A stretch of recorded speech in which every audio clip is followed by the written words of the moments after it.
Kita akan lanjutkan dengan instalasi Livewire. Kita buka dokumentasi dari Livewire, yaitu di Laravel livewire.com. Kita klik Docs. Nah, ini adalah komen untuk install Livewire. Kita kembali ke command prompt kita stop dulu servernya, dan kita pastekan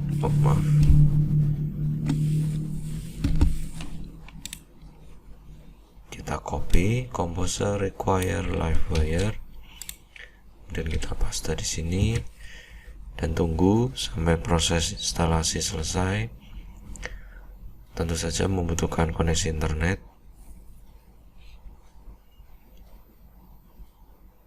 Oke, sudah selesai ya.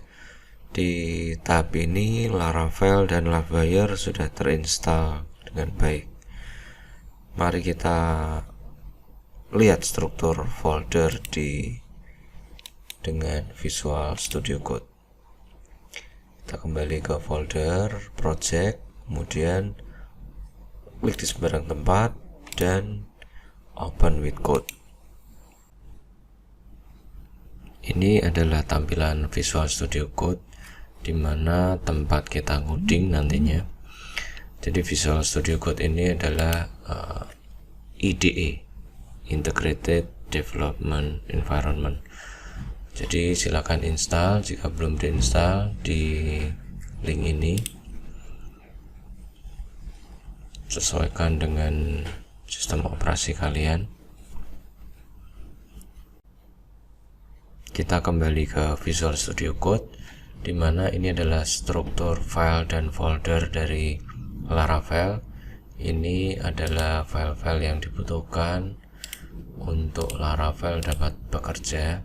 Ada banyak sekali file dan folder karena memang Laravel ini adalah kumpulan dari library juga yang banyak bergantung dengan vendor-vendor lain. Sebelum saya menjelaskan tentang struktur file folder ini, saya akan jelaskan dengan konsep MVC.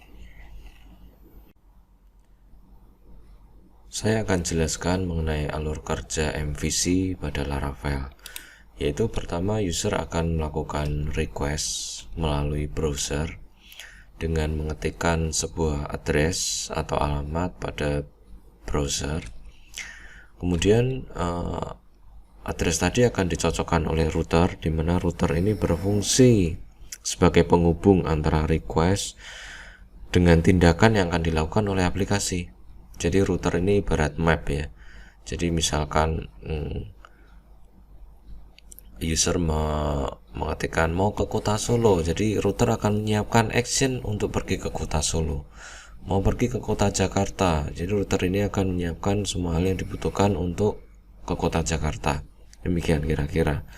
Kemudian karena berdasarkan request tersebut, maka router akan memanggil controller, di mana controller ini adalah komponen utama untuk menyiapkan data-data yang diperlukan, terutama data-data dari database.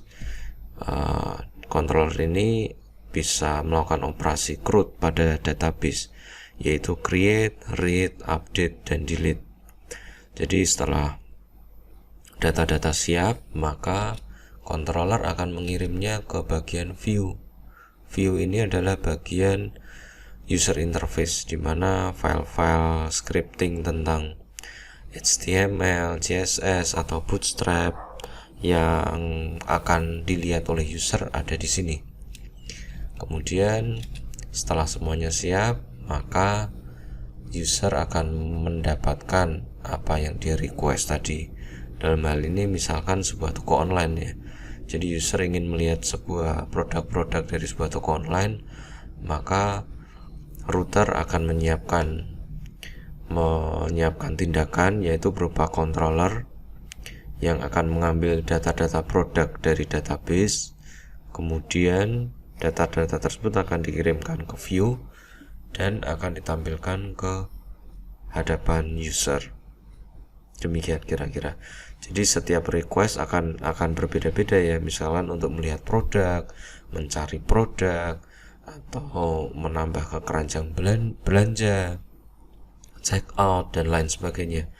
Tentu akan menghasilkan router yang berbeda, sehingga kontrolnya juga akan berbeda semua, tindakannya akan berbeda semua. Jadi ada 4 poin penting, yaitu router, controller, model, dan view. Ya, konsep ini perlu dipahami agar dapat membuat sebuah aplikasi yang handal nantinya. Kembali ke Visual Studio Code, saya akan menunjukkan di mana letak-letak 3 komponen tadi, yaitu yang pertama adalah controller, letaknya di app HTTP controller. Di sini adalah letak controller nantinya yang akan kita coding di sini. Kemudian komponen kedua adalah di model. Nah, ini adalah berhubungan dengan database nantinya. Kemudian yang ketiga adalah view, yaitu tempat tampilan yang akan dilihat oleh user. Dan yang terakhir adalah routes. Routes di sini ada API dan ada web. Ya, jadi kalau kita pakai Laravel dan Blade, kita akan bermain-main di web.php. Sedangkan kalau kita pakai front end yang berbeda, aplikasi yang berbeda, kita bisa menggunakan routes dari API.php. Demikian. Jadi 3 komponen itu kita akan untuk public ini adalah tempat di mana file-file yang memang boleh diakses untuk publik, seperti CSS, JavaScript, atau file-file gambar, video, audio, semua ada di sini yang memang diperuntukkan untuk diakses secara publik. Demikian.